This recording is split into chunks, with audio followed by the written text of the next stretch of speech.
What's up? Welcome to a new episode of Movie Schmovie. This is episode number 480. My name is Steve, one of the co-hosts of the show, and as always, I'm joined by Right. Everybody loves hoe cakes. And I'm John. Hey, John. I'm sponsored by, what was it, Winky Dinky Dog? Winky Dinky Dog. Oh boy, what a character. Yeah. Or what a kid. Yeah, I don't know. Never mind. We'll talk about that in a little bit. Yeah. So yeah, this episode we've got a required viewing pick coming here shortly, and then we're gonna go into some news, and then we thought we'd maybe look ahead at the year. I think each of us kind of looked at what's coming out over the course of 2026, and we each picked 3 movies that we would say we're most excited for. So that'll be like at the back end of the show. But yeah, to start, required viewing. Let's jump into it. Who picked this again? John, right? Yes. John, you want to remind us what you chose and why, and your height and size, and And oh, we lost him. and dreams and what if that was when I bugged out? I was like, I don't want to talk about it. No, I was trying to get to my background image here. I should have had this ready. There we go.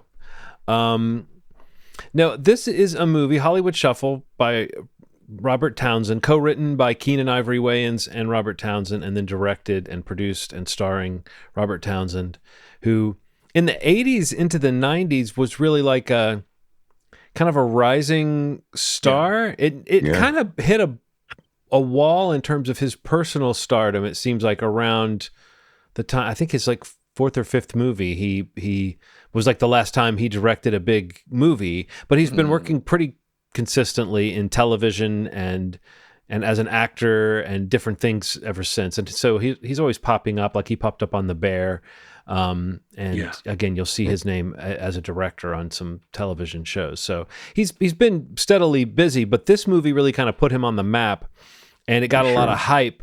And it also, of its time, it kind of, I realized now watching it, it was like the opening of we talked about this a little bit in the intro last week, the opening of the kind of Wayans experience too. Yeah. And you can see the template for a lot of Wayans kind of material from In Living Color and their films and stuff. You can kind of see the beginnings of some of that stuff here, where it's like goofing on exploitation material, right? But by doing a little bit of exploitation to goof really hard on shameless exploitation. I don't know. It's an interesting like cultural pocket that they were fitting into. And watching this, I was really struck by how much I remember at the time there hadn't been a lot of this kind of comedy, or just a lot of people making jokes about this stuff exactly. And I think now it almost seems commonplace to comment on this kind of thing. But for the time, it really was,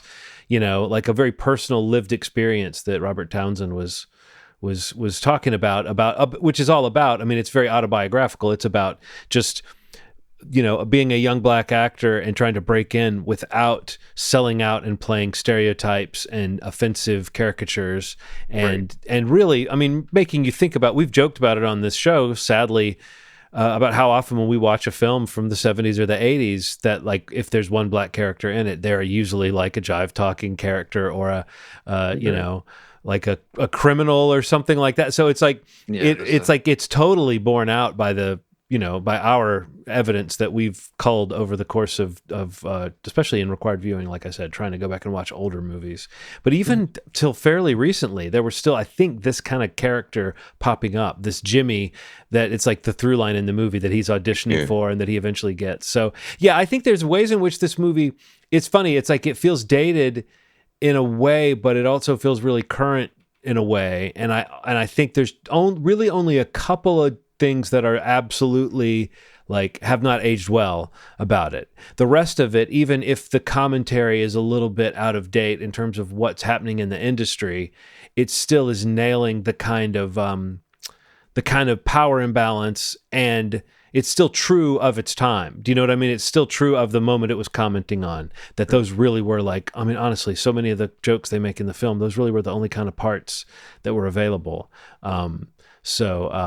Like when it cuts to that scene and it's slaves escaping, and he's playing the butler character. It's like, that is so, it reminds me so much of what Dave Chappelle would do years later, where he would say he knows he's getting laughs, but he's wondering like, wait, could the wrong person laugh at this the wrong way? And I feel like this movie does a pretty good job of making it hard for the wrong person to laugh in the wrong way. Like, this movie really wears its heart on its sleeve, in a way that I think, in some ways might even feel kind of corny by today's standards. But I think, again, I just was really impressed by how at the time I remembered hearing about this movie and feeling like, oh, I gotta see that sounds great. And there was something kind of bold and edgy about it for its time.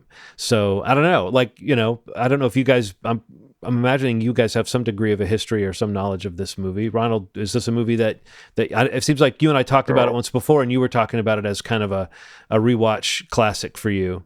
All right. I'm 3 years old. I'm 4 years old, and I hear my dad laughing his ass off downstairs. I go downstairs, and I see the HBO logo, and I see what's called Robert Townsend and his partners in crime. It is one of the craziest shows I've ever seen in my life. So it's a combination of stand-ups and then had sketches in between. Yeah, I remember that. So the bold, the black, the beautiful.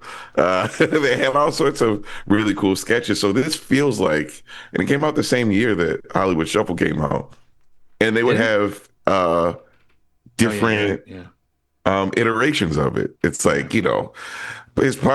Robert Townsend and his partners in crime too, back in business, and he'd go around and say, "Hey, try to take me off air," and he'd be running around, and the producers would be trying to catch him.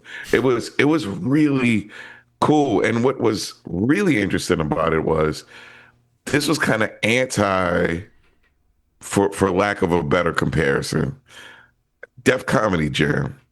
These comics were very different. They would appear on Def Comedy Jam sometimes, and their comedy that they did on this was a little different. They were hitting on different points. They were like talking about racism and how it feels to be black in spaces. And this is just stuff that I hadn't heard before. Mm-hmm. I was very used to like the 90s. You know what's crazy?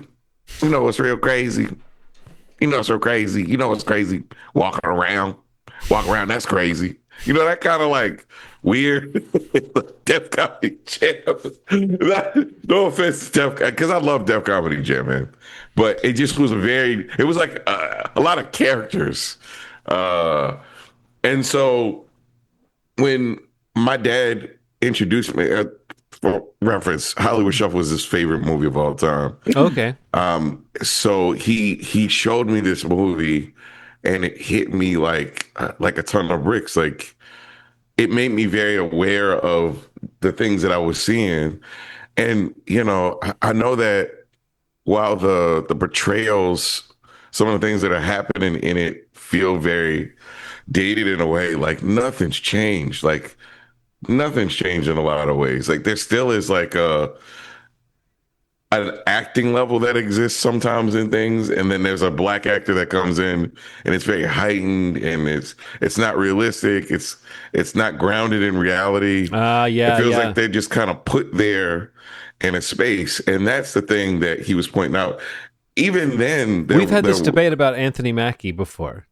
As far as like you saying you think he's turning it on a little, there's like a thing he's doing. Much. Yeah. And it's like, you kind of sold me.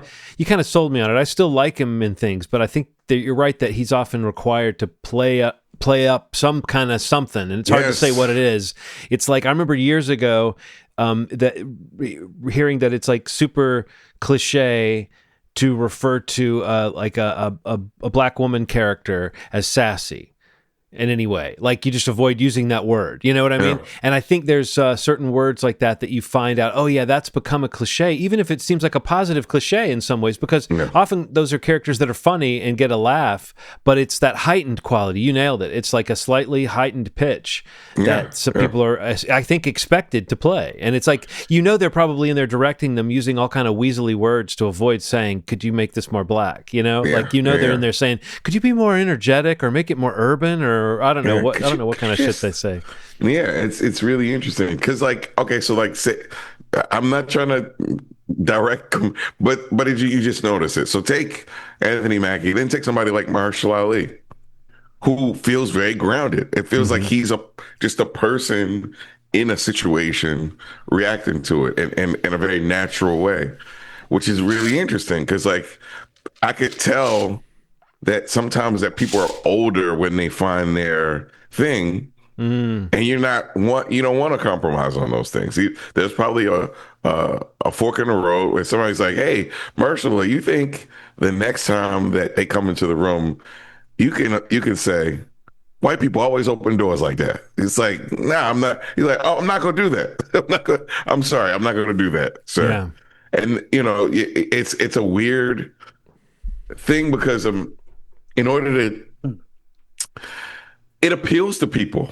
That's the thing that is a little the conflict that exists. It appeals to a certain demographic, like Tyler Perry. Like, while I don't love everything Tyler Perry does, I do like some stuff that Tyler Perry does, but it appeals to a very specific He crowd. was good As in Gone Girl.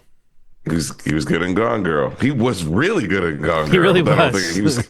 he was fucking spectacular in that movie. Yeah. Yeah, it makes me wonder, like, what if he would be in more stuff? Like, I'd love to see him in more things that weren't his. Um, but yeah, there's like a heightened style of acting that people are just kind of down for. That feels almost like a play style. So if I could compare it, it's like a small time play production. It's like that kind of shouting to the person in the back of the room style of acting. Mm-hmm. That works for some people. But then you have the Delroy Lindos of the world that deal in nuance and these interesting characters. So this movie hit me pretty hard, and the sketches were really funny. Jerry Curl and Cookie Head Jenkins are two names that I will never forget. Uh, When he says whatever he says, his name was whatever, and he was known on the street as Cookie Head. That's so hard. And the other thing, I think the thing that might have been, like, there was a little stretch where we weren't really laughing. We were just kind of watching it, right, right. And then he said that line about the mother being worried about the guy being found with hoping he was wearing clean underwear, and then he was like, "I didn't have the heart to tell her he wasn't." That was just so out of nowhere. I think Robert Townsend is like, there's something interesting about his persona, right? Because Yeah, he yeah. isn't the funny, edgy, crazy guy. He's a little square. I mean this in the kindest way. He's a little corny. It's like, and he's kind of throwing himself into characters, but there's something kind of, it's not quite Key and Peele kind of weirdness or like Kids in the Hall kind of weirdness in a sketch, but there's a little something he does that's like at an angle where the satire is so absurd and surreal, like the sitcom that he's chosen to have, like, which is an obvious thing. Okay, it's a sitcom where there's a black character that's like the funny jive talking black character around a bunch of white characters, but in this show he's a bat and he wears a little bat hat. Like, that level of absurdity, and then his like catchphrase is batty batty batty. I mean, like, that level of silly, that reminds me almost of like what the television shows they watch in Idiocracy or something, where it's just like, it's beyond satire. You know what I mean? It's it's into surrealism or absurdism. And I think there's moments, like even the sketch, which probably, I was going to ask you guys what your favorite sketches are. I love the Black Acting School. I love when he launches into the British accent, and then like, because I really do feel like that piece, I feel like I saw that, I've said this a million times, movies that were, the clips were played on the early form of the Comedy Channel. That was a clip that got played all the time. Yeah. So I watched that, like, it's almost like a 3 or 4 minute sketch that I've seen. But I feel like so much of the humor of the movie is packed into that little commercial for Black Acting School. Like, that's almost like a compressed, you know what I mean? What the whole movie's commenting on, because it gives you all the little things, all the different types of roles, and you get to see the kind of code switching, and I don't know, you see there's so much humor. In that, but I really like that. Do you guys have like a favorite sketch? I mean, the detective story, man. It's one of my favorites. That's It's one of like the best ones. Who's asking?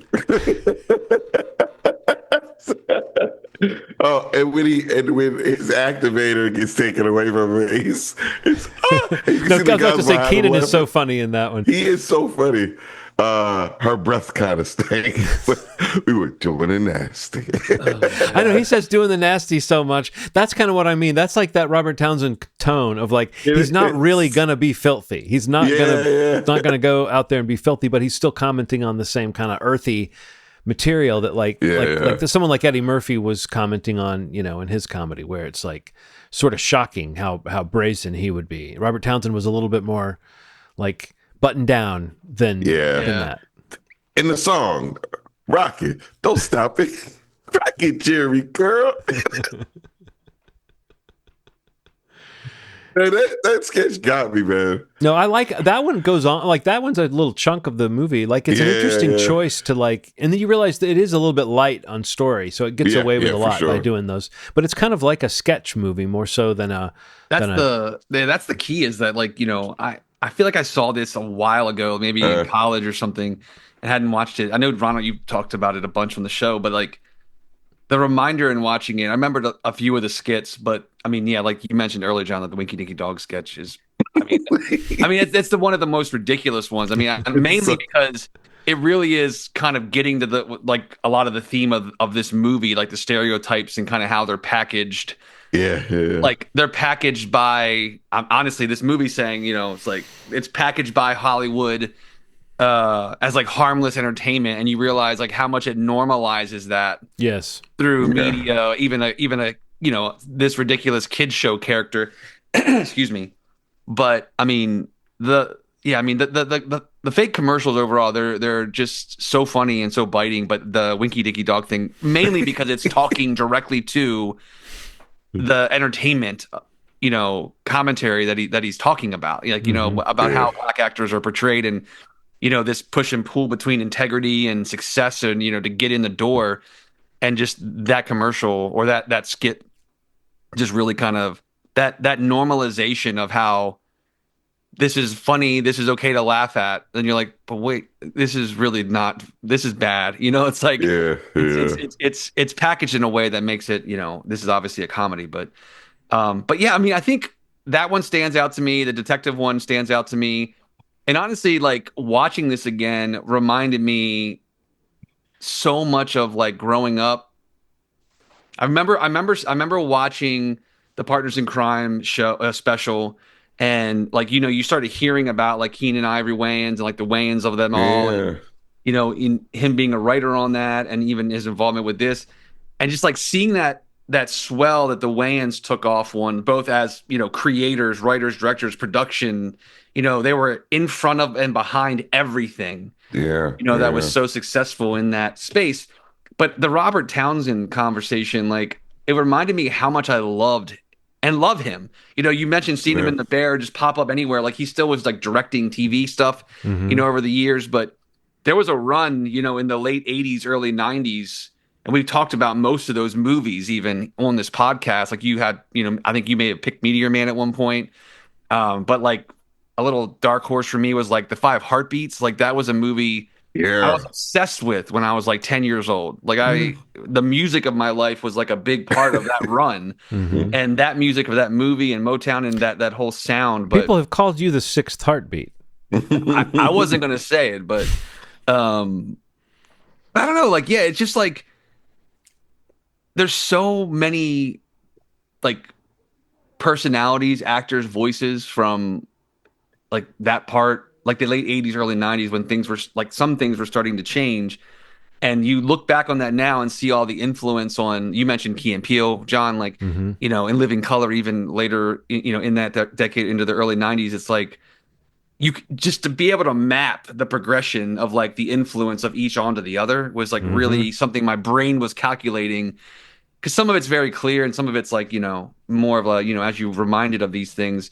But as I was watching it, like I was literally doing that in real time. Like you could see how this kind of film really did kind of not only just like for black cinema, black actors, but even just for independent Yeah, black yeah, cinema, like like the kind of the budget this movie was made on, and what it was able to accomplish, and I think that idea of breaking the movie apart into those skits and the commercials, it felt so kind of fun and fresh, and not totally new, but kind of new. And yeah, I don't know, I just feel like you can't help but acknowledge that it definitely made some of the mainstream breakthrough from other black filmmakers and writers that came in the late 80s and early 90s. Like, this definitely set that up in some way, shape, or form. It also, Steve, came before the. I mean, he's the guy, the guy who used his credit cards to That's finish what they his talk movie, about. Right. And like that's like a few years later, isn't that like the Kevin Smith story or That's the Robert Rodriguez story or Totally. whoever else? It's like that, and you hear about it. Like so. I mean, that is a factor of this movie. Watching it is 100%. This feels like an indie film, like in a really charming kind of way, like the scope of it, the way it's lit. There were moments in like just where I was like, oh yeah, this. I mean, having worked on things, even Sure. I was like, oh, this feels like one of those productions where you are making it happen, and you're like using like I don't know that they did this, but I'd be willing to bet that they shot like they did all their Winky Dinky Dog stuff in over the one weekend, because they shot like there were 12 shooting days over 2.5 years. And he funded it. Crazy. He first started it up with his stand-up money, I think. I might be wrong on that, but whatever, he had saved up like 40 or 60 or something. I think it was 60,000. And then when that money ran out, he started doing the credit card thing. And he just didn't tell people that's what he was doing because he didn't want people to worry about him going bankrupt. But he just he would tell people, I'm waiting on a rewrite, and really what he was waiting on was a visa to get there in the mail so that he could, charge something. Keep it going, right? But I mean, I guess it worked. It's like, you wouldn't say that that's a viable plan, but that is a way for was a way for a passionate person to push it over the hill. So yeah, I think that indie spirit and that kind of fighting spirit of making this movie at all, and you can feel it. And there are certain moments that I think are kind of funny. Like, I don't know, I guess this is a question that we should address at this point. That ending song that's over the ending credits, is that sincere, or is that a parody of ending songs with credits? I don't think it's I mean, it's meant to be fun and amusing, but is it meant to be like, this is kind of cool, or is it meant to be like a parody of the types of songs they put at the ends of movies? Do you know what I mean? Like I didn't know quite how I was supposed to take it. I felt like, oh, this is just some people in the 80s that are trying to make like a cool, fun song, and it just is a little bit like, it's super of its moment by today's standards. But Ronald, do you have an opinion? Was that made with a straight face? I think so, man. Yeah. I think it was like, especially like, yeah. I think it was. Okay. I think it was done in the sincerest of intentions. I mean, it's not quite like, I'm Robert Townsend and I'm here to say, but it's almost that level of like. I definitely it's definitely going for that 80s style of that song. Yeah. And obviously of having a song at the end, right? Yeah, of your movie, like summing up the ironic, in some ways, the irony of like how upbeat and like of its time the song is with the reality of what the movie is talking about. Yeah. Like it's like that juxtaposition is pretty intentional, I think. Mm-hmm. Yeah. But both to place it in a time and to, kind of, even in the last song, kind of make, or like, I don't know, make fun of or make, like, shine a light on, like, this whole thing that you've just watched, which is about the stereotypes. And, and here's a song that's kind of playing up another one of its time. But yeah, no, I mean, I think it's pretty intentional. Especially when the moral of the movie is basically like, don't do it. Right. Exactly. Yeah. Yes. You can get a job at the post office rather than selling your soul. Yes. Yeah. It's like the anti-bamboozled. Yeah. It's like man, the guy his grandmother kept the same energy, man. She did not like that shit from the beginning. She's like...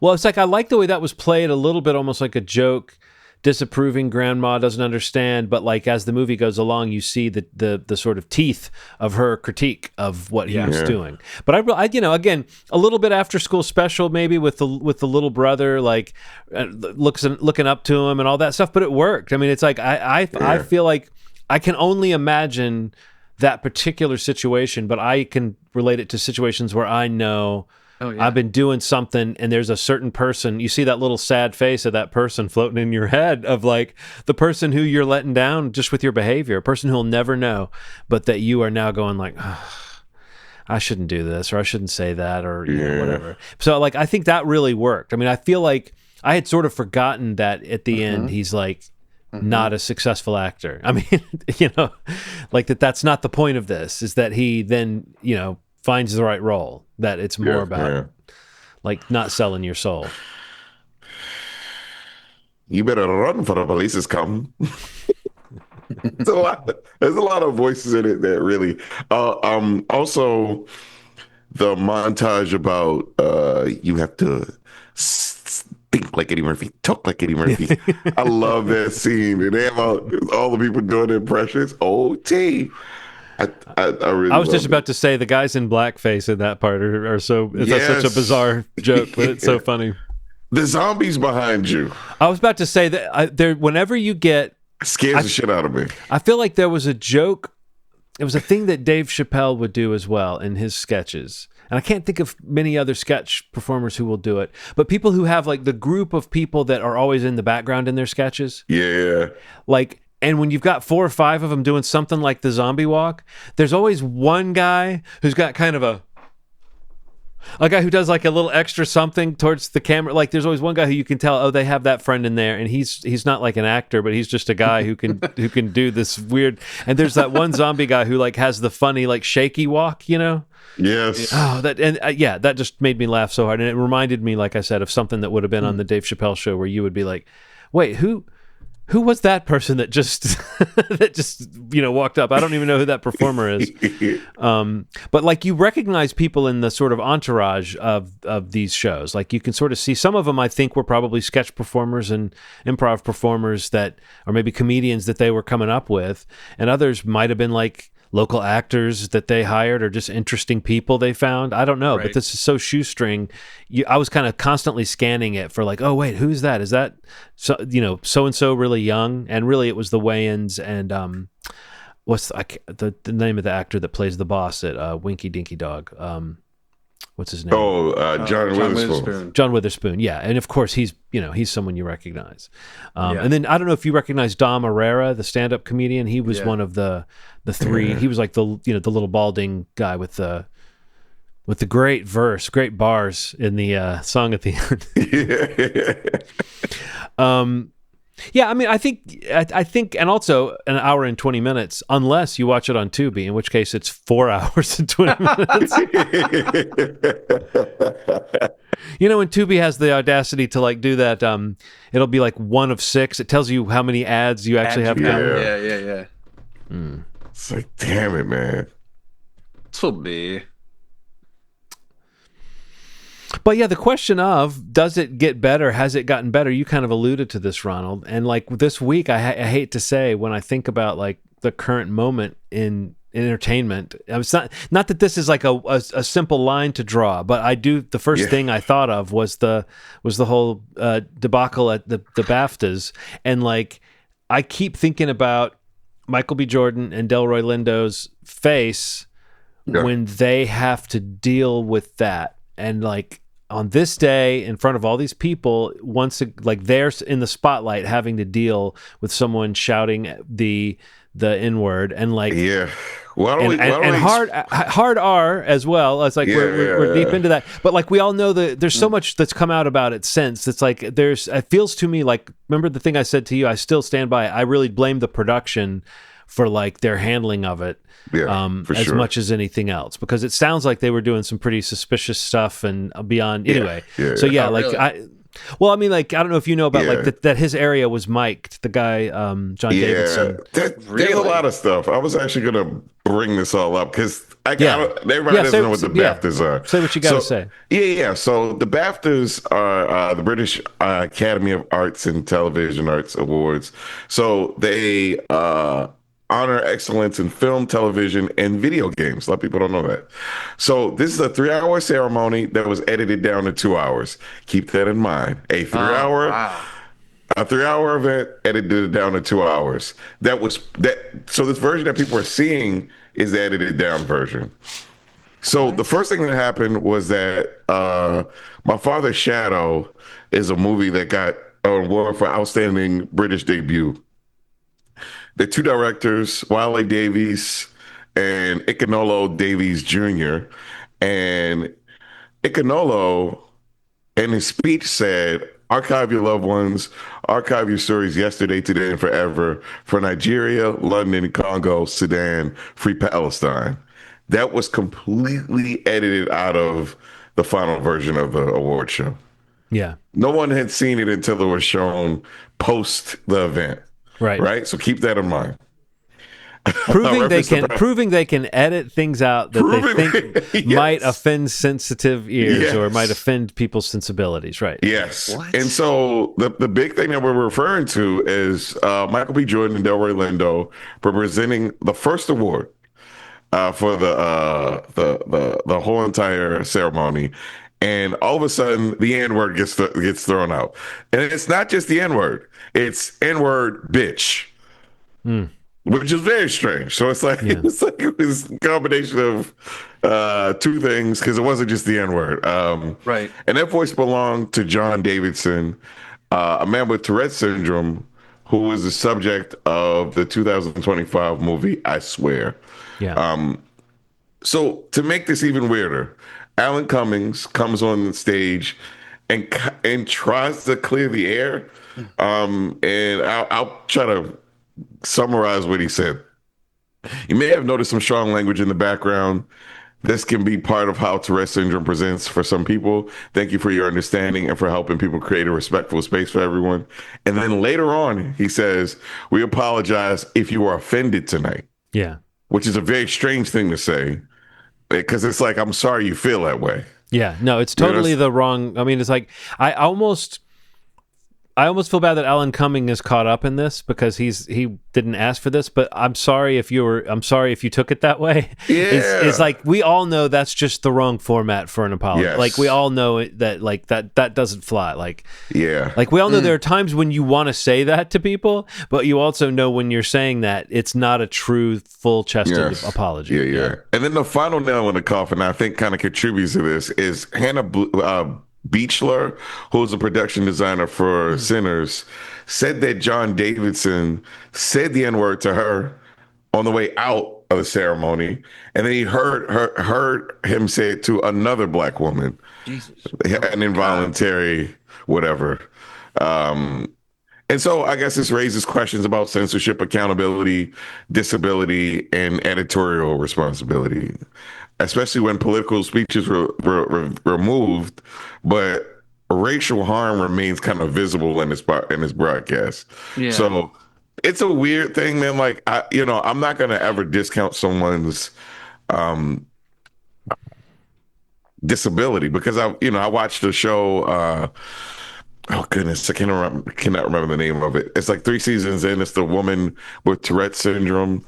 It kind of gives you an inside look into her life and her life with Tourette. So I have a soft spot for that. But for every outburst to be a racist one is nuts. Like Yes. like there's no like. Well, you know what the deeper condition is there, and again, I'm not trying to mitigate anything, but it is that it's coprolalia, which is like where you're like, there's the form of Tourette's where you might just make sounds, you know. Right. But coprolalia specifically is, and I've always felt like, I mean, this, I'm not trying to make light of anything, but I've always felt this about like people who have like a sense of humor, a black sense of humor, a dark sense of humor. Your mind is always looking for what's the least appropriate thing you could say, you know? And basically, so coprolalia is like, so as someone who has that little sense of humor voice in my head of going like, what would be the craziest thing to say to this person right now? And you go, oh shit, I would never say that. Coprolalia is like having that intrusive thought and not being able to control it. Like, like, so you're kind of like, oh, you know what would be the worst thing to say right now? And so I guess what I'm saying is it doesn't mean it's motivated by real feelings. It means it's motivated by some knowledge. Oh, you know, this would be the most terrible thing to say. However, that does not change the outside effect of it, No. which is you use the word harm, and I think that's the key word here. It's like we don't want to do harm to someone with Tourette's by saying you shouldn't be at this event or you should keep your mouth shut or whatever. Like that's not right. But to say this moment should have been, I just think this moment from a production standpoint should have been better set up to avoid Michael B. Jordan and Delroy Lindo having to deal with that. However, if it does happen, the cutting it out of the broadcast seems like the thing Imperative. to do. The thing Imperative. to do. Yeah. Yeah. So apparently he says that he had 10 outbursts, including the one that happened. Like supposedly there were 3 total times that night where he yelled the N-word at a black person. So yeah, which is crazy. Yeah. But supposedly the guy's very apologetic. I mean, that's the other thing is supposedly behind the scenes, he's reached out personally to everybody. It's just that's not being reported, but I don't know. I keep hearing, back and forth about that. But it just feels like a real mishandling of it. And it doesn't sound like the BAFTAs reached out to Delroy Lindo, at least, and which makes me think they didn't reach out to Michael B. Jordan either. And that is unthinkable, that the awards ceremony wouldn't be struggling to put out this fire with the people that were offended, So Yeah. Yeah. Especially when they're picking and choosing with the censor. Especially when they're saying Free Palestine is too hot to handle. Yeah. Yeah. But the N-word is let that fly. Yeah, I just think that there's a cultural issue with this. And I saw this lady from London that was saying like what's really interesting is because it's the BAFTAs is one thing, but because it's involved American people, black people are standing up for British blacks and finding out the type of vitriol that you can get when you play with somebody in that way. Like I just don't think there's no good way for you to justify the way that it was handled. Yeah. Right. Alan Cummings, man, he lost me with that. He lost me with the way that he reacted. And I know that like this is, here's why this is so important. It's not about how you handle things in your daily life when things are not stressful. It's about how you handle things when they get intense and weird. And the fact that you kind of like get over it, or I'm sorry you feel that way, or any of that language when things are hot and heavy, you've lost me. You've lost me. He hasn't canceled to me, but I don't want to see him in whatever the fuck he's in the next Marvel movie. I'm just pissed, man. Like I just don't have any space in my head for that. Like there's been so much weirdness as it pertains to race and, especially in London, man. Like you come from a place where they literally throw fruit at black people or brown people when make monkey sounds in soccer games. Like the culture, that there's no apologizing for this. Yeah. Even if it's a tick or something like that. Find a better way to say it. Find a better way to apologize. Find a better way. You fail. You get a D-, sir. You get a D-. D-. So have things changed? No, not much. They tend to transfer, right? So it used to be like when they didn't like a black person, they'd murder them, right? Now you just slander them until they can't have work anymore. Mhm. You treat them terribly. Anybody that has an opinion that's like uh aimed towards some sort of like equality, they get kind of knocked out of the mainstream, you know? You Right. kind of have to keep to yourself in that way. There are new ways to get rid of people. There's less assassination. So you just assassinate somebody's character. You just Mhm. make them not exist. You say that they're difficult to deal with. You know, you have those things in the background so that they never work again. Right. You know, so it hasn't changed much. I'm loving that there are people like Ryan Coogler who are taking the helm and creating these new things where, you know, Ryan Coogler could have made a movie that absolutely slandered all white people and said, oh, they're the most evil people in the world. Or he could make a movie that challenges the way that you think about religion and relationships that we have with each other, and the Irish when they came to the United States, and you know who they were to the United States and who they were are now. And it's like that's smart. Mhm. Right. That's how you handle stuff like that. That's You want to tackle it, challenge it in a cool way, and have people talking about it for the next 2 years or forever. Because I think that this is one of those movies that's just going to be a forever movie for people. Um, so I'm sorry, I'm off my soapbox. I Oh, just, no, no, no. thank you for letting me. I feel bad that during this whole kind of conversation, I had a wall of pimps behind me. I love it. One of I my was like favorite thinking lines. before, there's no reason not to piggyback that segment onto the Hollywood Shuffle discussion. But as we were talking about it, I was like, the pimp image is maybe the one reason not to put that discussion, because we're having like a sober discussion about these questions. Yeah, But yeah. no, I feel like my feelings are kind of mirror yours without the sort of added personal thought about it. But I definitely have been able to just really, again, I keep empathizing with that feeling they must have felt when they were standing there and they heard that, and it was just like, oh Jesus Christ, You can like, see it in their eyes. yeah, You see, it was like, oh, what? Okay, all right, keep it moving. I guess like it's yeah. like a, ooh, But like to be like, oh yeah, even here when we're being celebrated and honored in this way, yeah, we whatever. It's just yeah. it's It's like kind the of heartbreaking. It's like it's sort of it's the yeah. La La Land Moonlight thing. It's like you can never have just the win. It couldn't just win like then the winner is Moonlight. It's like Yeah. another thing supposedly wins, and then they're like, oh, we made a mistake. It's like Right. it can't just be normal, man. It Hmm. has to be filtered through this weirdness that exists, and I can't figure out why there isn't like, I've had a lot of bad instances of racism, but I'll give you a very positive one, an incredible one actually. I wanted to marry this person after that, but a long time ago I was in DC. I'm walking down the street, and a very older lady is within maybe like 10 feet of me. She yells, "Get away from me! I don't want you to take my money. I'm not going to give you my money." Right? And as I'm walking down the street, there is a very beautiful woman in a suit, and she's like, "Ma'am, I've been walking with you guys down this 3 blocks in Northwest DC. He has on a business casual outfit. You're accusing him of saying something to you. He never talked to you. You're a racist person. You have to understand that you are racist." She's like, "I'm not racist."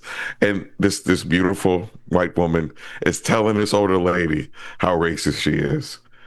And look, that doesn't happen very often to me, that somebody defends me in that way. And I got kind of emotional. I was like, "Thank you so much." And she was Hmm. like, "It's Right. nothing." And she tapped me on my shoulder and kept it moving. And that just gives me hope, man, that there are people in the world that really will create some obstruction when you see some bullshit. That'll put a wall up when they see some bullshit coming. Like Hmm. that'll try their best to protect you in a way. Right. Because that could have led to some craziness. Somebody could have overheard it, called the police. Mm-hmm. But I had someone help me in that moment. And it's just, I know we like to talk, I know people like to talk about how terrible there are and how many Karens there are and all that stuff. But there are really some beautiful, careful, caring people in the world. And maybe, just a moment of What are we going to grace. call that? What are we going to call that? That can't be a Karen. That's got to be like Yeah.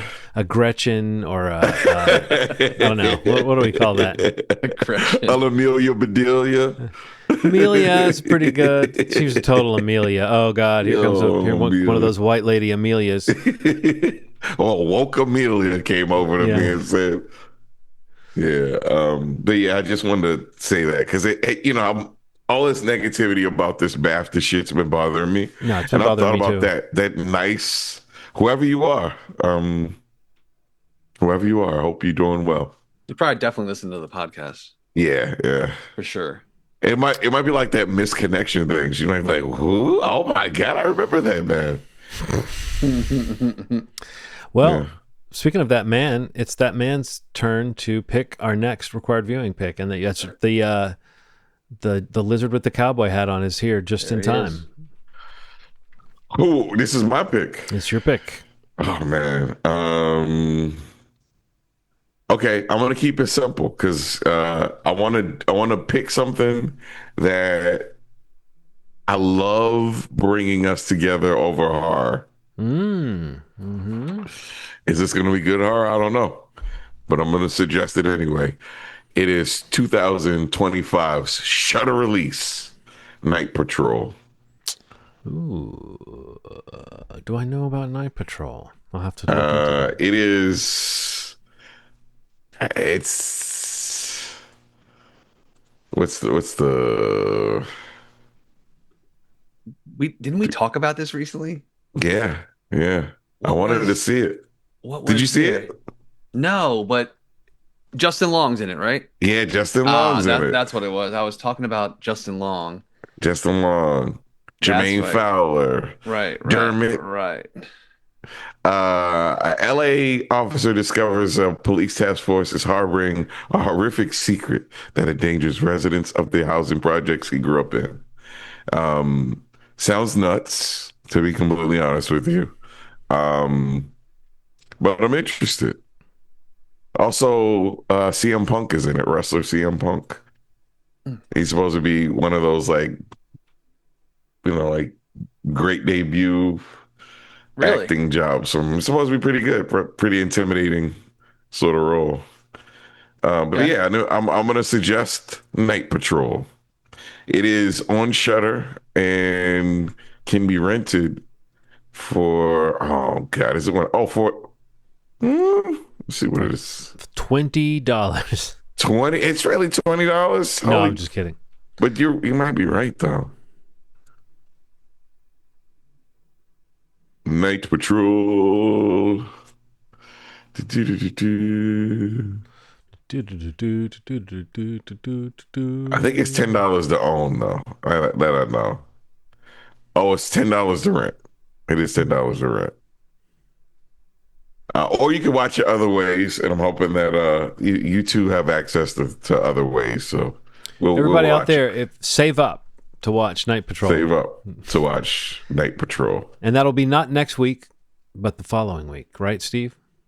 Yes. Next week we're off.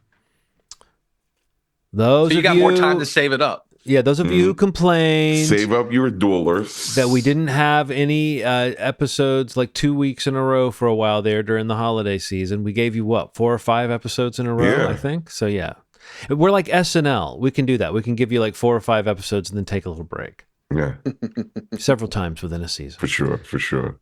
We're exactly like SNL, and that's just one of the ways.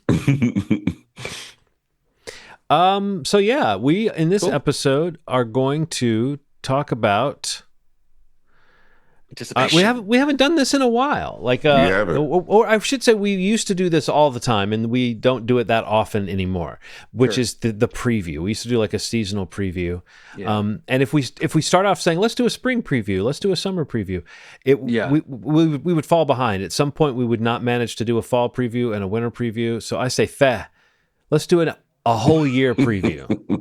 Fair. We're gonna like check in on how hyped we are on various upcoming films releasing in 2026.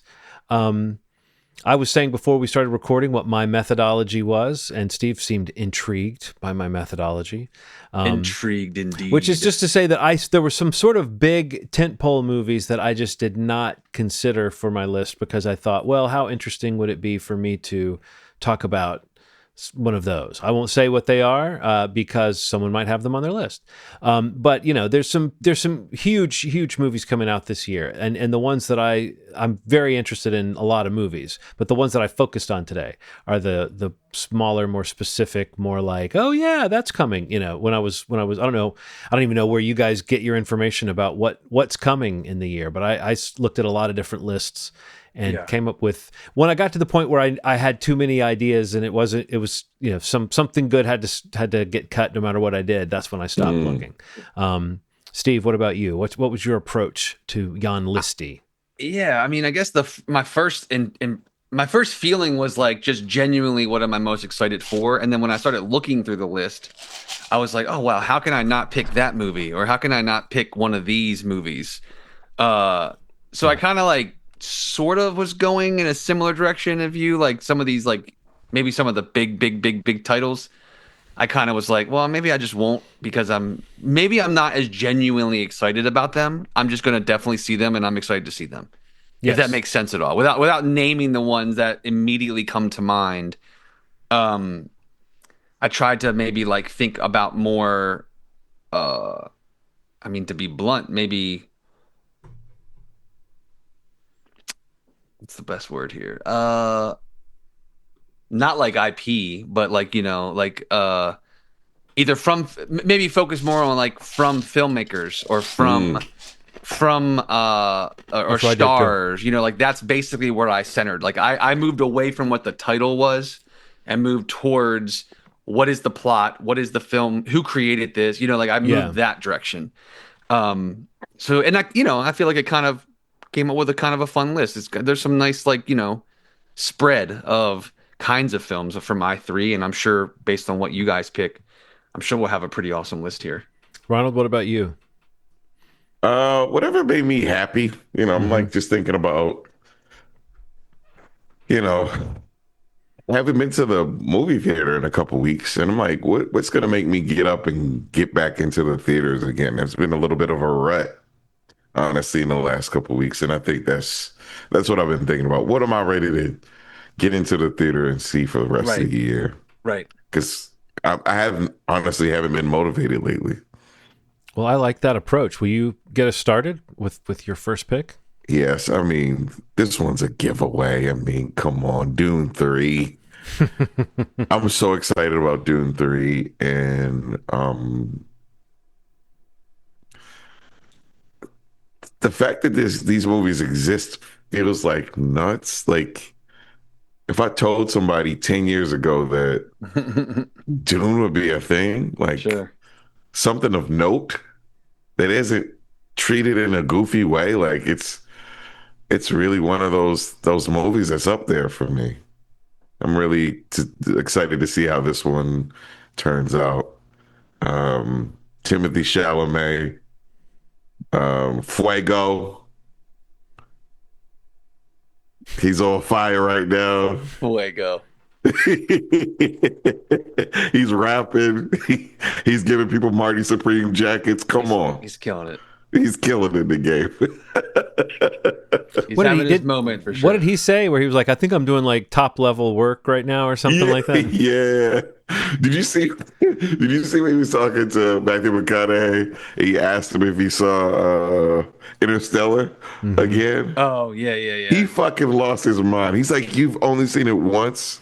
He's like, no way, man. No way, man. He basically turned into Bart Simpson after a while. It's like no way you just saw that once. Um, but yeah, I'm truly excited about Dune 3, man. That's a good pick, and that's coming in December, right? Oh, Yeah. that's on Doomsday. That's where it's like Yep. coming out the same day as Avengers Doomsday. A lot of people think that one of those movies is going to budge, but I sort of feel like I don't see how they budge because No. Warner Brothers has all the IMAXs locked down, I think, for Dune pretty much, and then but Marvel's they've been really throwing that date around like the ticking clock and everything. They've really, you know what I mean? It'd be a weird thing for them to back off of that date when they Right. basically just had 4 teasers that centered on the date kind of at the end. So, but what do you think, Steve? What does your market guru wisdom tell you? Do you think somebody's going to budge off that date, or do you think they're going to go for a genre version of Barbenheimer where it's like it's just going to get everybody out to the theater and that'll be good for everything? I mean, that's the only pivot they can make. You know what I mean? Like that's the only way they can try that is that like you can't avoid going to the movies this weekend. Yeah. But that's a really risky thing, man, because those are Yeah. two massive It is. movies that That are probably going to be 3 hours long a piece too. yeah, you know? like Yes. so you're just oversaturating and like you're definitely I don't know, you're leaving money on the table. I would be shocked if at least they still come out on is it's the same day currently, right? Yeah.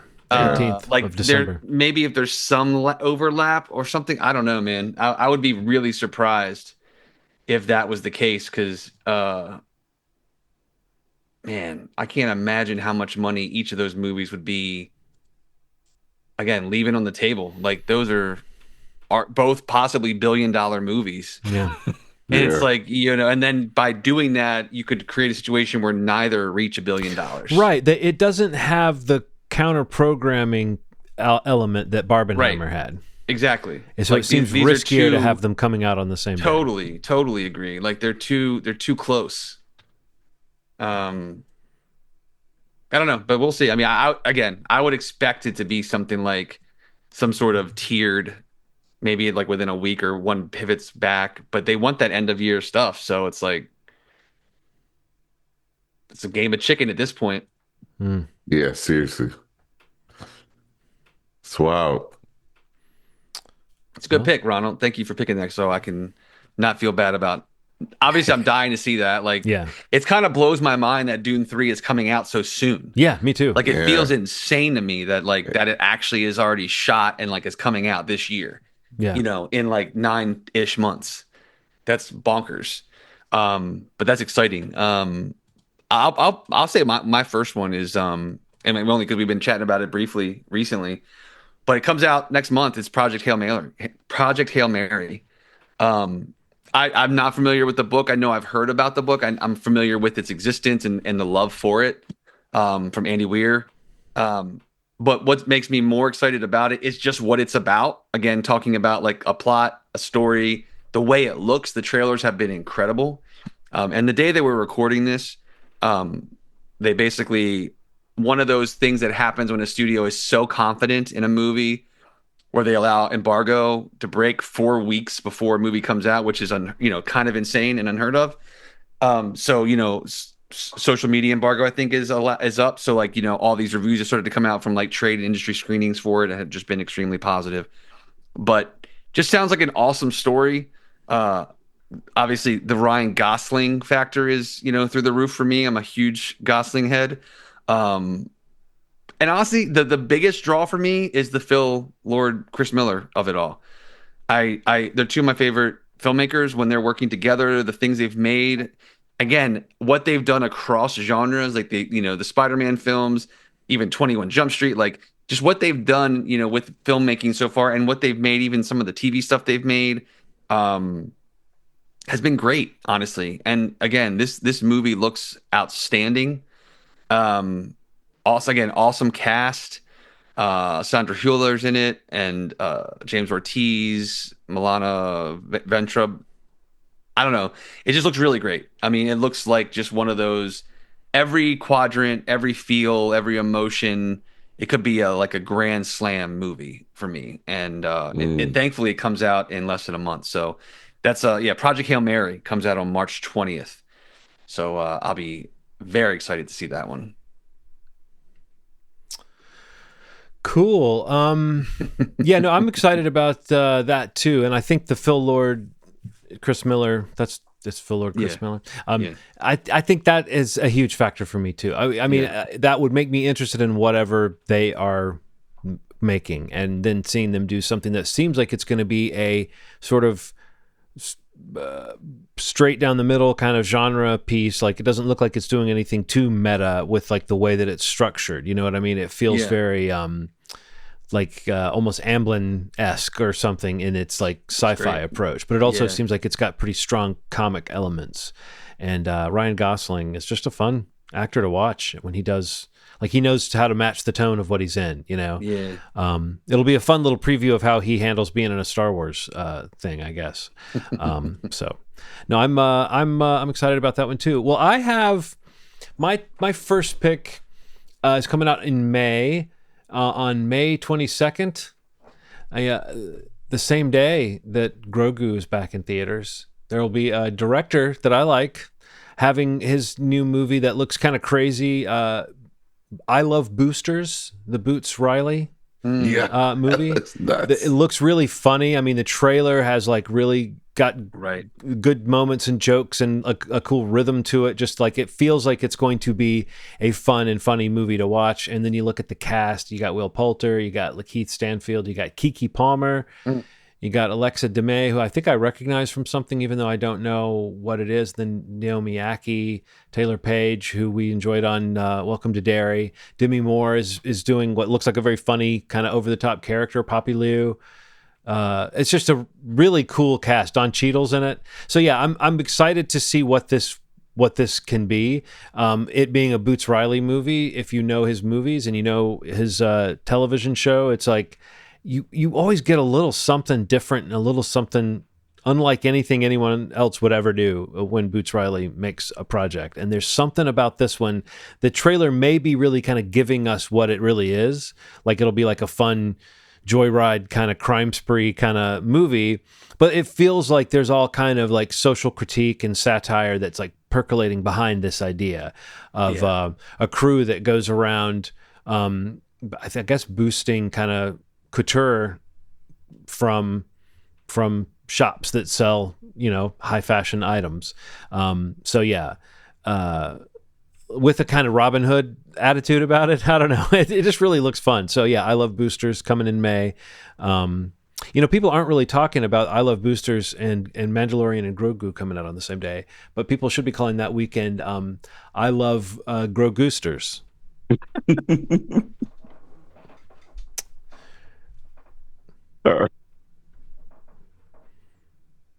Ronald, you're Have good you on seen a social trailer for media. that? Is there a trailer for that yet? Yeah.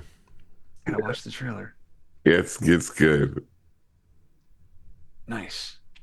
Like if the movie is as fun as the trailer, it's going to be really fun. It could be one of those things where they just got a really good trailer, but I feel like Yeah. I've enjoyed Boots Riley stuff enough. I always want to call him Boots O'Reilly, but I've enjoyed his stuff enough that like I feel like I know, you know, again, the way that like Sorry to Bother You had like a really fun, interesting trailer, and then you Yeah. watch the movie and you realize there's weird depths and levels to it that go beyond. I don't know if this movie quite is going to have that level of absurdity to it, but it looks like like I said, there's going to be some fun escalation. So,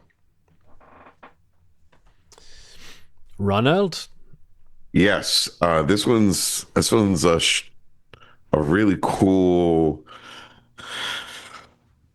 I don't quite know what this is. I don't know. It kind of looks like a horror film, but it's based on a play by a playwright named Alicia Harris. The movie's called Is God Is. Two sisters embark on an epic quest for revenge, confronting a charged family history that pushes them to extraordinary lengths. So one of the sisters has a severely burned face, and I Mm, think it has to do with some of the things that happened in her childhood, mm. and it looks like they're trying to kill their father. That looks like the whole thing. But it's like if you look at the tone of it in the trailer, it really feels like a horror film. It really feels like a horror film, but looks like also a revenge movie. Like it feels like Looks wild. Looks really wild. Mm-hmm. What is that one called? Is God Is. Is God Is. Okay. Yeah. And when does that come out, did you say? Comes out May 15th. Okay. So far, that's the winner for the most.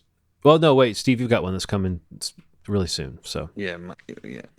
So right now, you're the winner in terms of shortest wait. Shortest wait. My next pick is Disclosure Day.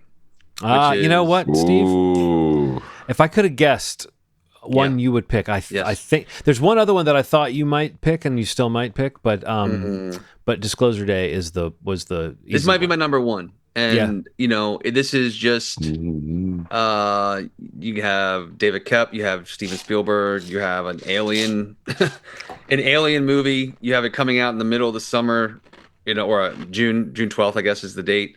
Also awesome cast. Josh O'Connor, we talked about him a lot recently just because of Wake Up Dead Man, just like so good. Let the star rise, my guy. Like, you were awesome in that. This trailer looks great. He looks great in it. Emily Blunt, Colin Firth, Coleman Domingo. Trailer is awesome, and I don't want to watch anything else. Basically, I just it's like I have a sense of what the movie is going to be about, but the alien invasion / they've always been around here, whatever. I just love that. Yeah.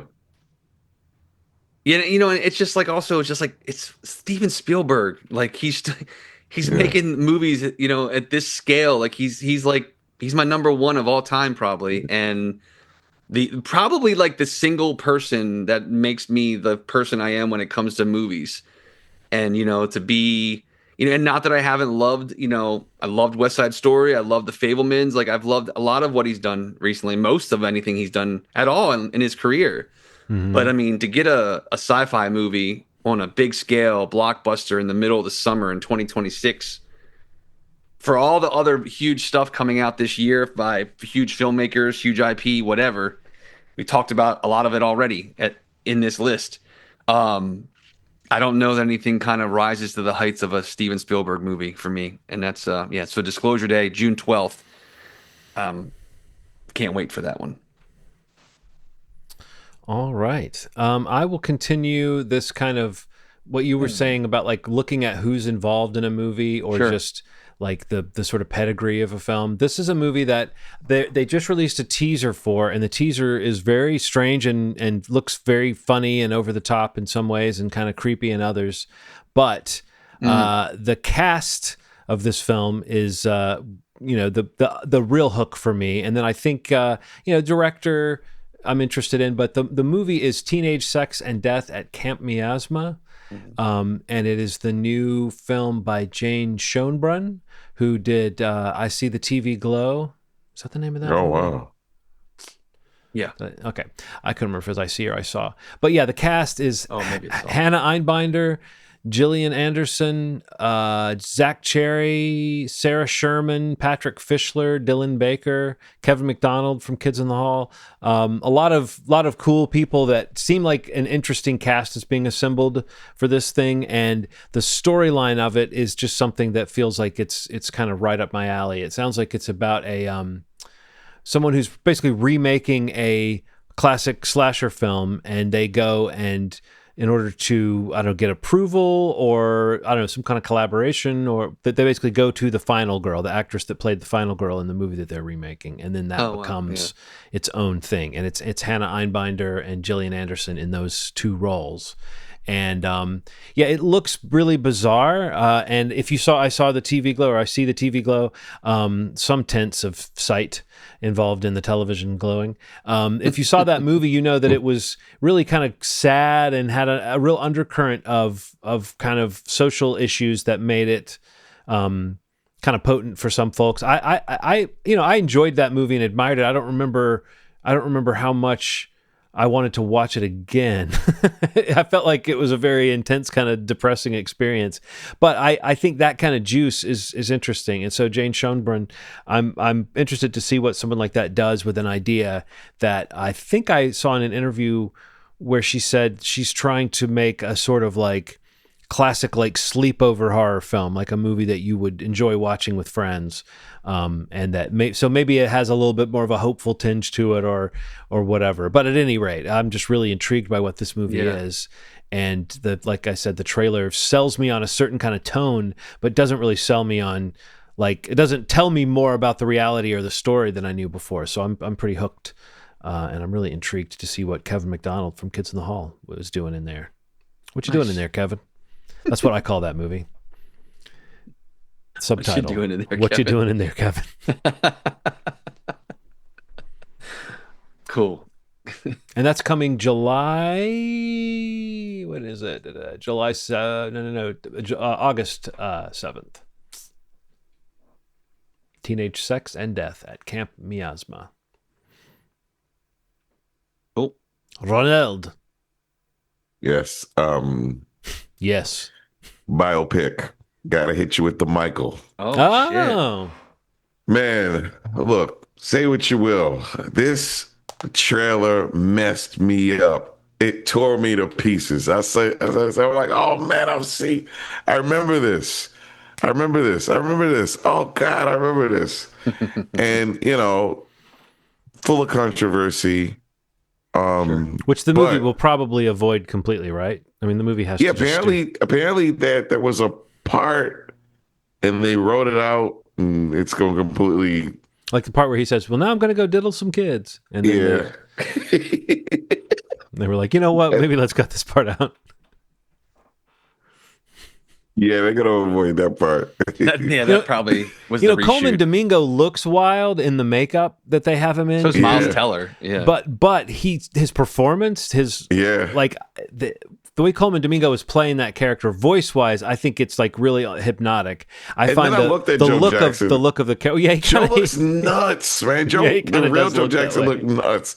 He had like this weird Jerry curl like mane, and then he had these really light eyes, and then he wore makeup. So like he was an odd looking dude, man. yeah. yeah. When's that come out? It comes out soon. The trailer's real. I mean, the trailers, especially the second trailer. I just saw a trailer when Aaron and I went and saw Crime 101. It was the newer one, like I guess the full trailer, Yeah. which I think is a better trailer. Like just showing more of him, because I felt like some of the prosthetics looked a little weird in the first one, in certain scenes. But I think now that they've obviously polished it a little more and they have more sequences in that new trailer, yeah, it looks. Yeah, obviously I'm going to see this. It's just like, Yeah. see Yeah. my next pick. April 24th is when it comes Okay, out. so yeah, it's soon. Wow. 2026. I'm trying to pivot here. I think I might switch something up. I don't know. Like you've already mentioned Dune.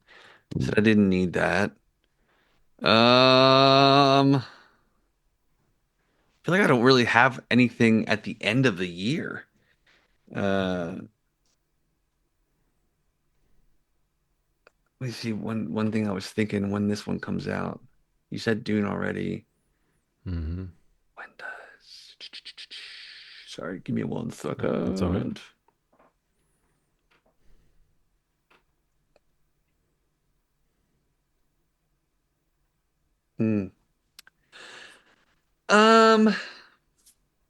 I guess I'll just be boring and say the Odyssey.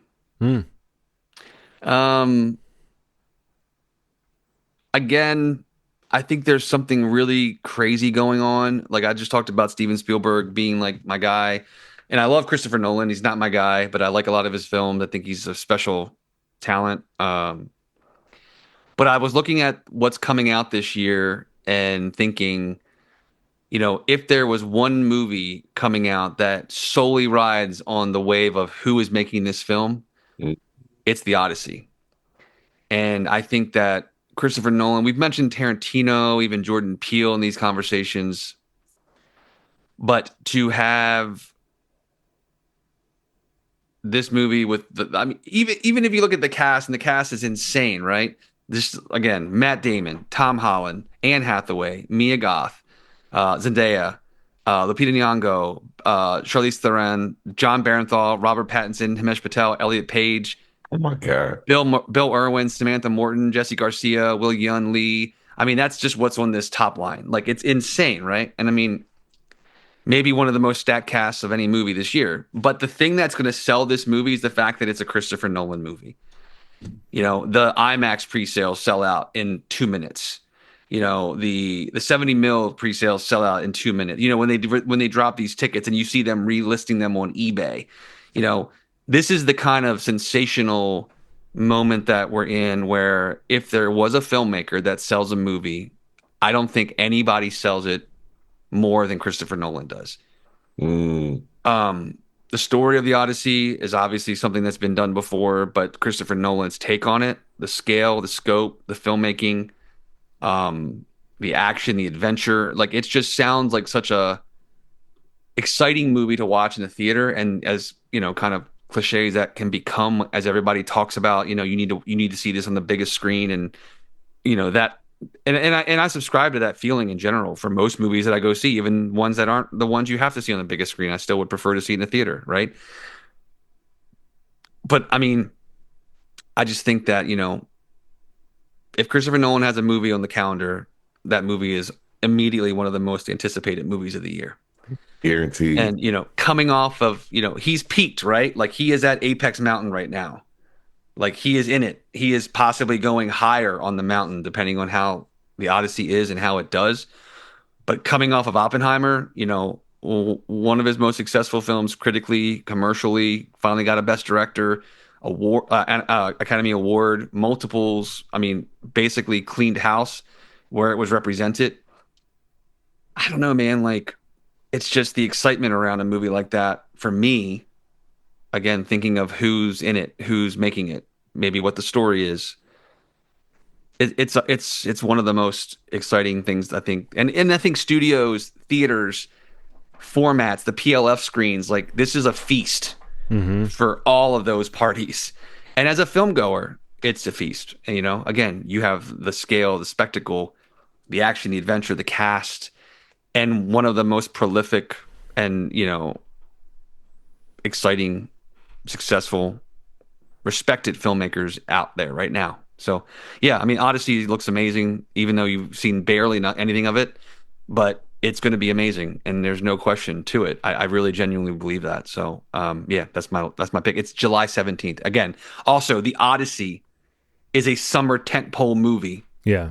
Because it's being made by Christopher Nolan. Right. And it'll make $1 billion. Probably. I mean, really close to it. Probably. I mean, when it's globally too. I mean, like the guy made $1 billion with Oppenheimer, which exactly. is like a, you know, comparatively like a difficult sell when it comes to getting people out to a biopic theaters, right? Like The Odyssey is like the ultimate kind of action adventure epic.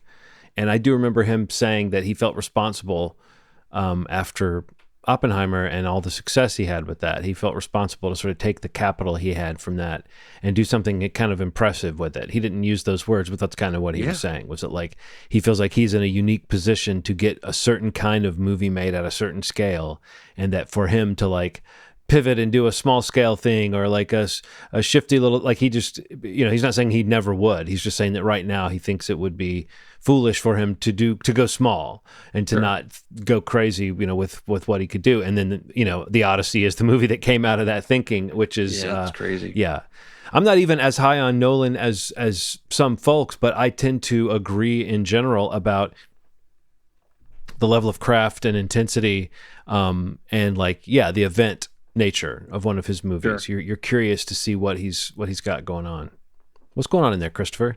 What you doing in there? The final pick for me, and as I'm naming this, I'm like, this movie may have come up on a anticipated movies. I don't know if it would have been a pick, but maybe it would have been a short list, because I feel like there's been a time on this show where I have mentioned this movie before. The fact that it was being made into a movie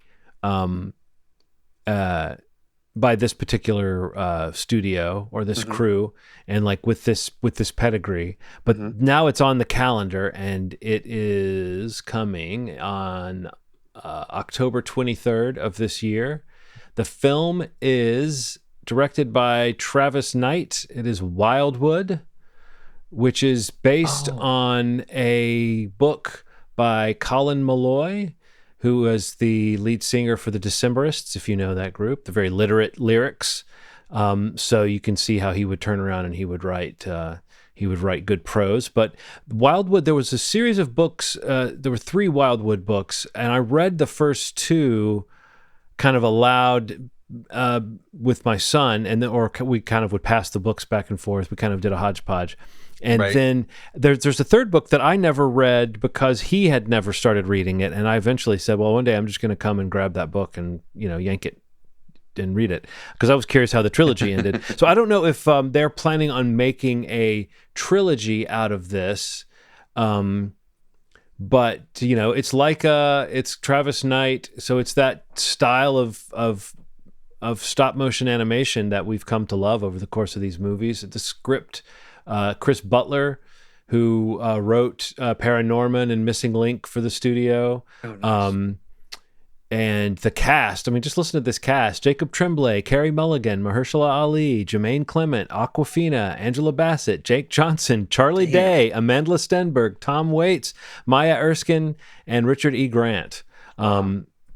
For like a kid's fantasy, not Oz, not Wonderland, but its own kind of take on a kind of magical land. Yeah. And with the Leica imprint, I was like, to me, it feels like this would be if they are planning on maybe adapting all 3 books, this would be their play towards a Lord of the Rings, a Harry Potter, like some kind of a franchise or something that maybe has that kind of expandable mythos and lore and potential to it. But I loved the first book. And I think the second book, I don't know, I can't remember if the second book had a story that I liked better, but the first book really introduces this world and all these characters. And just knowing that with all the crazy characters that they have, and then that cast, I don't know if there is an official announcement about who's playing who in it. Well, actually, yeah, there is.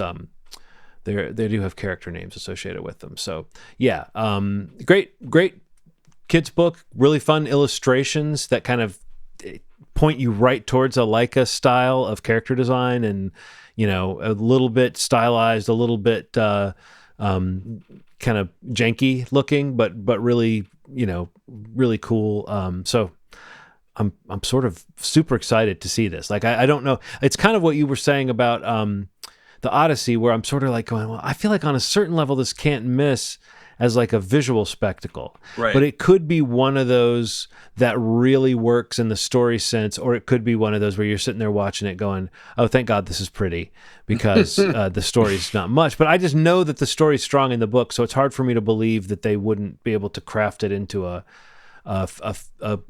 good fantasy film. And I don't know if this is good or bad, but this is a movie. It was in September of 2011, like basically when the book came out, Leica snapped up the rights and it's been technically in development of some form for the last 10 years plus. Wow. But they didn't announce they were making it, I don't think, until about 5 years ago, that they actually said, it's coming. So anyway, I can't wait to see what they do with it. That's wild. Wildwood. So that's the end of our list. Does anybody have, like, if we were doing a 4th, we don't have to go on about these, but just like an honorable mention or a movie that you would like to have mentioned but you couldn't get in there? Because Steve, you mentioned it, filmmakers. There's a lot of movies by filmmakers that I love coming this year. I don't know if you guys saw some of those other ones, but Jeremy Saulnier has one. Oh, nice. And the one I would have mentioned, I'll just say this as what would have been my honorable mention. The Coen brothers have kind of broken up in recent years, or split up temporarily. But and while Ethan's been going and making these kind of poorly received comedies, Joel made the Macbeth movie that was well received and very interesting and artful. And this year there's one called Jack of Spades that is a gothic mystery film written, produced, and directed by Joel Coen, and it stars Josh O'Connor Frances McDormand, Leslie Manville, and Damian Lewis. So I'm like really intrigued by that. Oh, cool. But it's not even on the calendar yet. So, Ronald, did you have another one you would have just liked to have thrown in? Doomsday, just because we don't know shit about it. Yeah. Like, no, I'm we excited don't know for that anything movie. about this movie. Like, That's the big one that I would have mentioned that I was like, there's no point in even mentioning that I'm anticipating that movie. I'm very, but it's exactly what you said, Ronald. I'm just really curious about what the hell it is. Like, how are they doing it? I don't think they have no idea. I think they have some idea. So we're going to find out if it's a good idea. Steve? Honestly, the one that I kept going back and forth about including was Ready or Not 2, Here I Come. Radio Silence. This is a sequel to Ready or Not. Samara Weaving's back. Another, like, the new family who is like it's Sean Hattie, I think Elijah Wood, Sarah Michelle Gellar.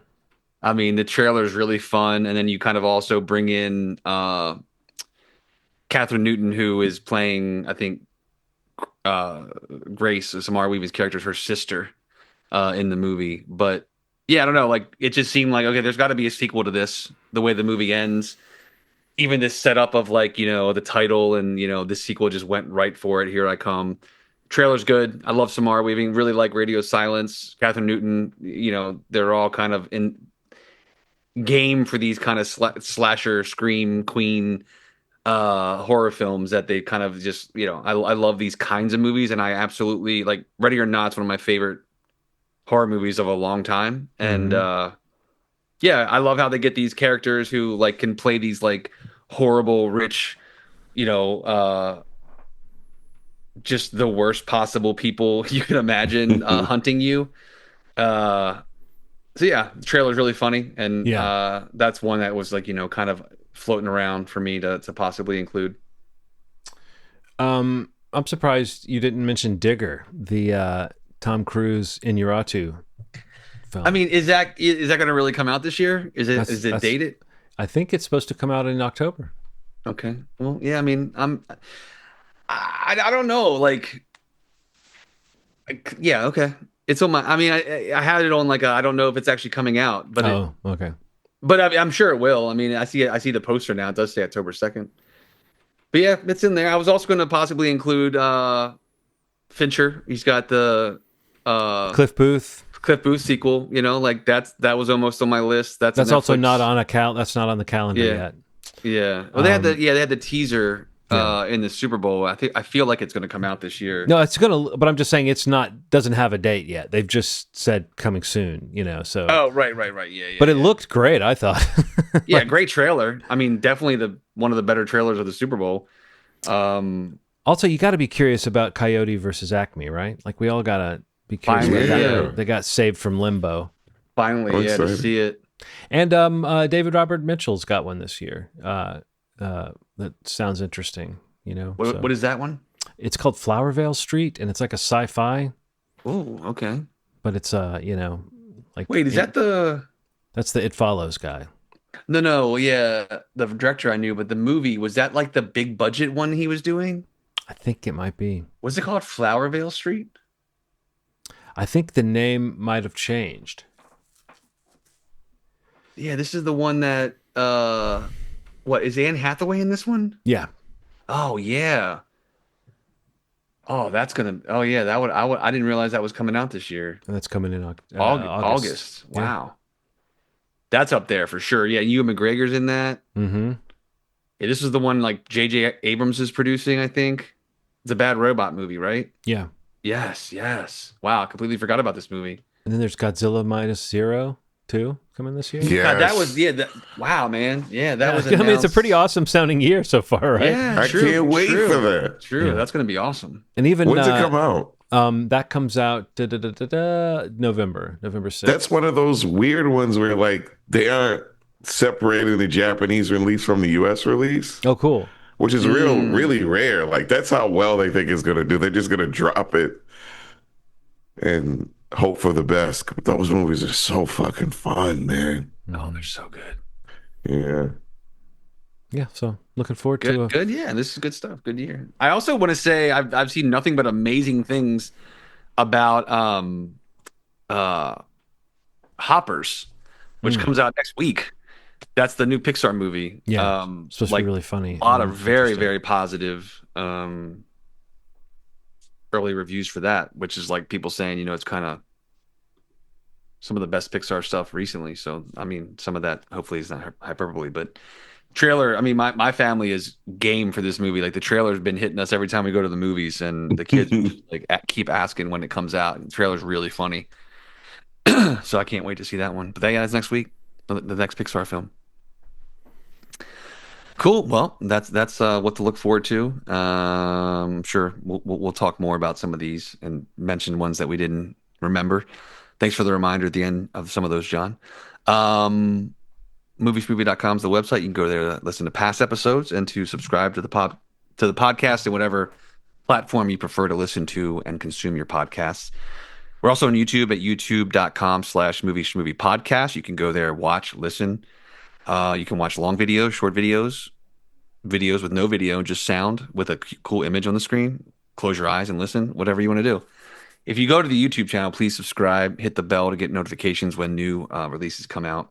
We should 'Cause work on again, a scent, if we could, yeah, somehow get that to work, like something that like could spray out of your screen. out of your screen. Yeah. Yeah. Um, Like if you don't want to watch us, you can still smell us. Right. Yeah. right. And also on the YouTube, if the benefit there, like we've mentioned it before, but the long short of it all is that, we have shorts that come out there that Ronald puts out. He also has the home cut videos that he does with the reviews for Kaleidoscape. They're all on the YouTube channel only. So if you go there, you can take part in those little special treats as well. Thumbs up from Ronald. 2 from John. I don't have 3. What? But Oh no! What get a just toe, happened? get a toe up somehow. Thank you real quick, as John mentioned, we will be off next week, but we'll be back the week after. But thank you so much for listening, and as always, you made our day. Thanks. Bye.